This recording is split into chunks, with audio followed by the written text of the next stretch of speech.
Poďme pekne po poriadku. Som sa spýtala, že čo si prosí, tak povedal, že niečo pre seba alebo pre frajerku. A ako tak pozeral, tak zastal pri reťazkách a začal ukazovať prstom. Som mu vytiahla plato pekne celé. Zlodej vošiel do zlatníctva v Nitre pred záverečnou, pár minút zbieral odvahu. Zrazu na pult nesmelo vyložil podozrivú škatuľu. Tvrdil, že je to bomba.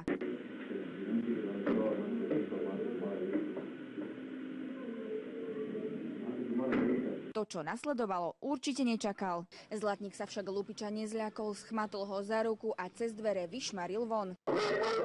Skrikol na ňo, že to teda nie a zdrapol ho za plece a vlastne ho vyhodil von. A pritom ako ho vyhodil, tak mu vypadla pištol po ceste, ako začal teda vlastne bežať a vrátil sa pre ňu a potom ušiel niekde. Ak ste muža na zázname spoznali, zavolajte prosím na bezplatné číslo polície 158. Zlodej zo zlatníctva odišiel na prázdno, keď ho dolapia, bude mať na krku obvinenie z lúpeže. Z Nitry Monika Koleková, televízia Markíza. Tak zastal pri reťazkách a začal ukazovať prstom. Som mu vytiahla plato pekne celé. Zlodej vošiel do zlatníctva v Nitre pred záverečnou, pár minút zbieral odvahu. Zrazu na pult nesmelo vyložil podozrivú škatuľu. Tvrdil, že je to bomba.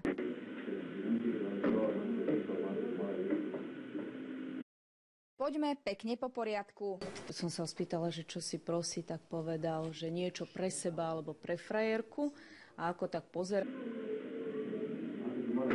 To, čo nasledovalo, určite nečakal. Zlatník sa však lupiča nezľakol, schmatol ho za ruku a cez dvere vyšmaril von.